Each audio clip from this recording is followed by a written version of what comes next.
지난주 토요일에 제가 담당하게 된 우리 청년들의 리더들 그리고 부리더들과 함께 첫 미팅을 나누면서 우리 청년들은 어떤 것에 관심을 두고 있을까, 어떤 취미를 갖고 있을까 이야기를 나누어 보았습니다.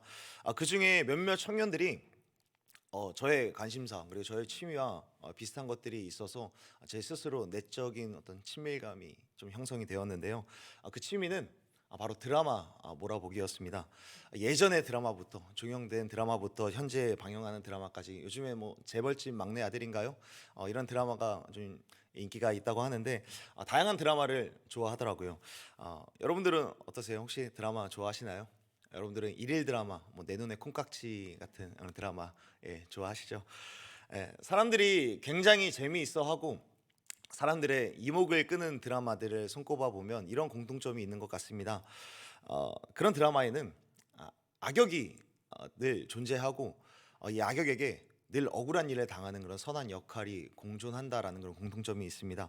이런 악역과 그런 선한 역할들이 어우러지게 되면 드라마를 시청하는 재미가 있게 되죠. 악역을 향하여서 손가락질도 하고 남몰래 욕도 하고 하나님이 안 들으셨을 만한 그런 욕들도 하게 되는 것 같습니다.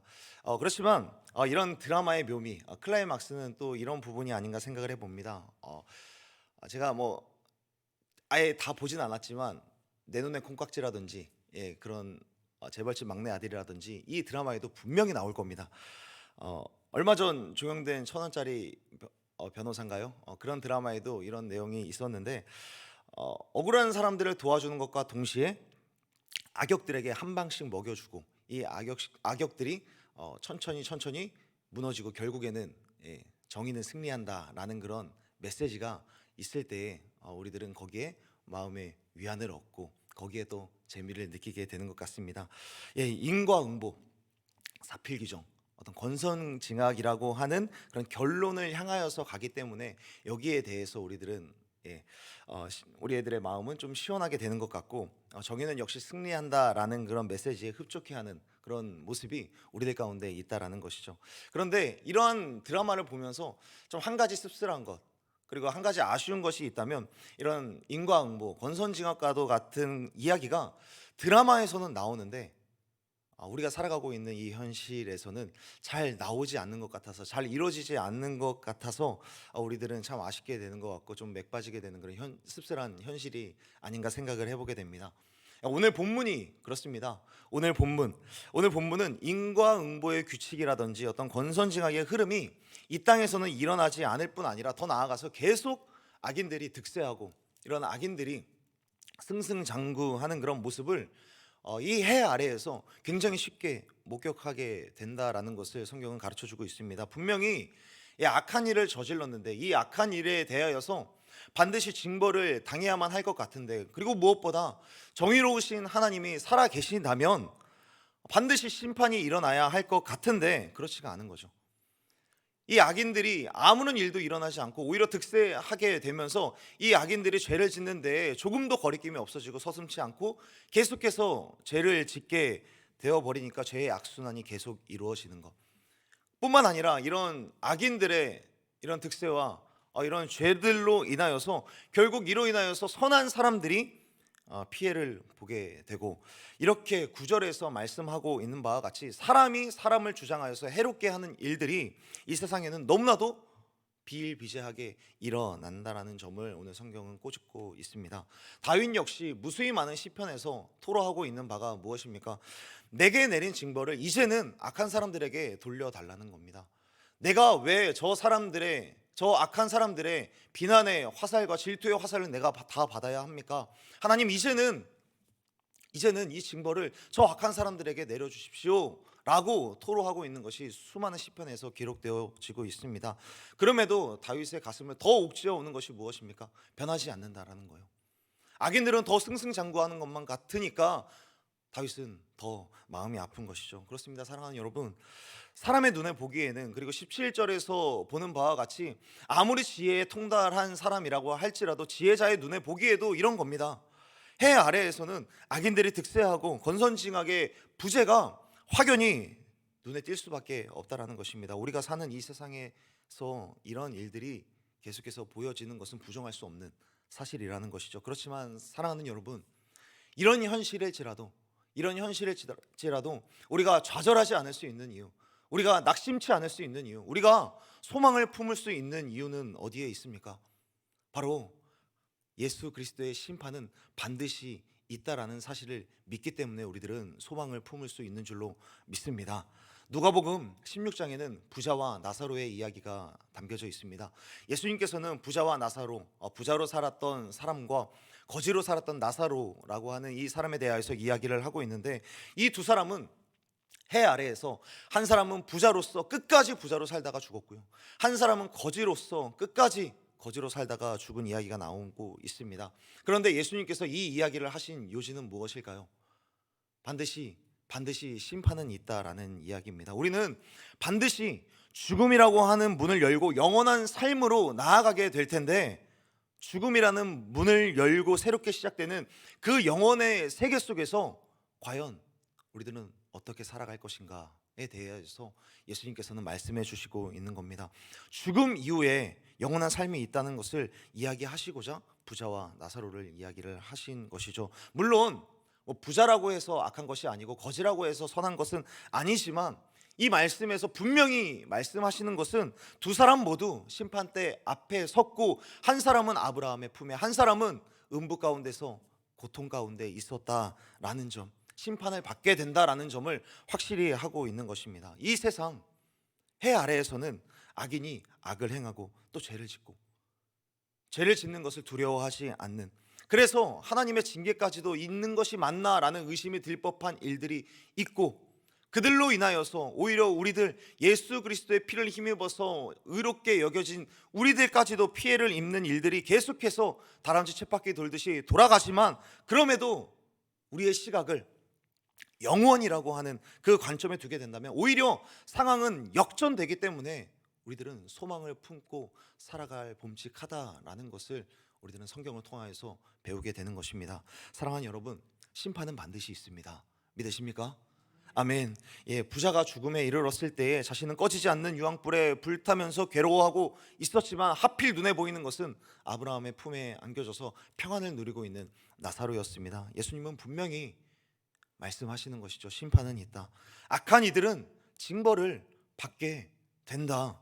그리고 선한 인생, 예수 그리스도의 피를 힘입어 의롭게 여겨진 자들은 하나님의 위로와 평안 가운데 영원토록 거하게 된다라는 점을 약속하십니다. 악인들이 이 땅에서 잘 살고 잘 장사되어지고, 그리고 다른 사람들로 하여금 성공한 인생이다라고 평가될지 모르지만, 그의 영혼 가운데 예수 그리스도의 이름이 새겨져 있지 않다면 반드시 심판대 아래에서 고통 가운데 머물게 될 것이라는 점을 확실히 하고 있습니다. 이 말은 악한 자들의 징계는 반드시 있고, 의인들은 각자 자기의 행위를 따라 행한 대로 보응하시는 하나님께서 선한 일들은 선한 일대로 행한 대로 갚아주시는 하나님이라는 점을 분명히 말씀해주고 있는 것입니다. 사랑하는 여러분, 우리는 이 땅을 바라보는 자들이 아니라 천국의 시민권을 가지고 하늘을 바라보며 살아가는 자들인 줄로 믿습니다. 그렇기 때문에 우리는 이러한 부조리한 현실이 일어날지라도 이 현실에 얽매일 필요가 없는 사람들입니다. 우리는 부조리한 현실 가운데 불평하고 원망할 필요가 없고, 오히려 이런 것들에 우리의 시선을 빼앗길 필요가 없다라는 것입니다. 오늘 본문에서 말하고 있는 해 아래에서 일어나는 굉장히 자연스러운 일들에 우리의 시선을 빼앗길 필요가 없다라는 것입니다. 그렇다면 여러분, 우리가 어디를 바라보고 살아가야 할까요? 그렇다면 우리가 무엇을 인식하면서 살아가야 하는 것일까요? 어제 다윗 목사님의 설교 중에 설교 도입 부분에 이런 말씀을 하셨습니다. 진짜 멋있는 사람이란 어떤 사람인가? 그러면서 진짜 멋있는 사람 그 특징 중에 첫 번째로 이런 말씀을 하셨습니다. 진짜 멋있는 사람은 자기를 사랑하고 자기를 존중할 줄 아는 사람이 진짜 멋있는 사람이다라는 그런 말씀을 하셨습니다. 자기를 사랑하고 자기를 존중할 줄 아는 사람, 결국에 내가 누구인지를 아는 사람이 진짜 멋있는 사람이라는 거죠. 내가 누군지 아는 사람. 다른 사람을 보면서 다른 사람의 인생에 대해서 논하고, 저 악한 사람은 왜 징벌을 받지 않지? 왜 저 사람은 어떻게 해서 저렇게 성공했지? 여기에 시선을 빼앗기는 것이 아니라 내가 누구인가? 그래서 나를 사랑하는 것, 나를 존중하는 것, 이것이 진짜 멋있는 사람이라는 것입니다. 그렇다면 여러분, 우리들은 누구입니까? 로마서 4장에서 로마서 4장에서 아브라함이 믿음의 조상이 된 그 이유에 대해서 기록해 주고 있는데요. 아브라함이 믿음의 조상이 된 데에는 하나님의 부르심이 있었는데 그 하나님을 이렇게 표현하고 있습니다. 하나님은 죽은 자를 살리시고 없는 것을 있는 것으로 하시는 창조주 하나님에 대하여서 기록을 하고 있습니다. 창조주 하나님이 아브라함을 부르셨다라는 데에 초점을 두면서 풀어가고 있는 거죠. 아브라함을 부르신 하나님이 온 세상을 창조하신 하나님, 생명의 주관자가 되시는 하나님, 그 하나님께서 아브라함을 부르셨고 이 아브라함을 하나님의 자녀라는 생명책에 기록해 놓으셨기 때문에 믿음의 조상이 될 수 있었다라는 것을 말씀하고 있습니다. 사랑하는 여러분, 우리는 창조주 하나님, 모든 세계 위에 계신 그 하나님, 온 세상 만물을 다스리시는 그 하나님이 자녀로 부른 우리 한 사람 한 사람인 줄로 믿습니다. 창조주 하나님의 부름을 받은 우리들은 하나님의 자녀입니다. 심판 가운데 나아가도 전혀 두려울 것 없는, 전혀 불안할 것 없는 그런 하나님의 자녀라는 사실을 믿는 저와 여러분이 되었으면 좋겠습니다.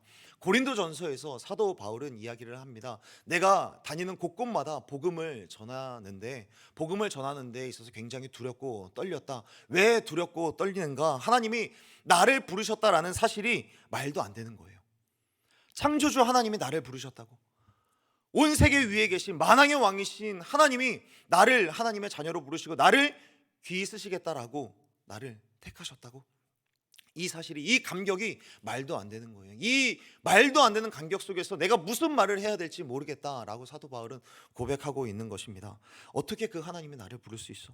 그만큼 그 놀라운 일들이 우리 영혼 가운데 일어났다라는 것에 비중을 두고 살아가야 한다라는 것입니다. 그러므로 사랑하는 성도 여러분, 우리가 이 땅을 살아가면서 진짜 집중해야 할 것은 세상에서 일어나는 일들, 어떤 인과응보나 권선징악의 이런 흐름에 얽매여서, 보응의 원리에 얽매여서 누가 벌을 받아야 하니 어쩌니 이런 것이 중요한 것이 아니라 창조주 하나님이 말로 할 수 없는, 이해할 수도 없는, 상상하지도 못하는 그런 성육신의 은혜로 우리와 같이 나사지셔서 나를 살리셨고 나를 구원하신, 나를 하나님의 자녀로 삼으셨다라는 그 진리의 복음에 초점을 맞추고 살아가야 하는 것, 이것이 우리가 해 아래에서 살아가는 동안에 집중해야 할 내용이라는 것, 우리가 이 사실을 꼭 기억하고 살아가는 저와 여러분이 되었으면 좋겠습니다.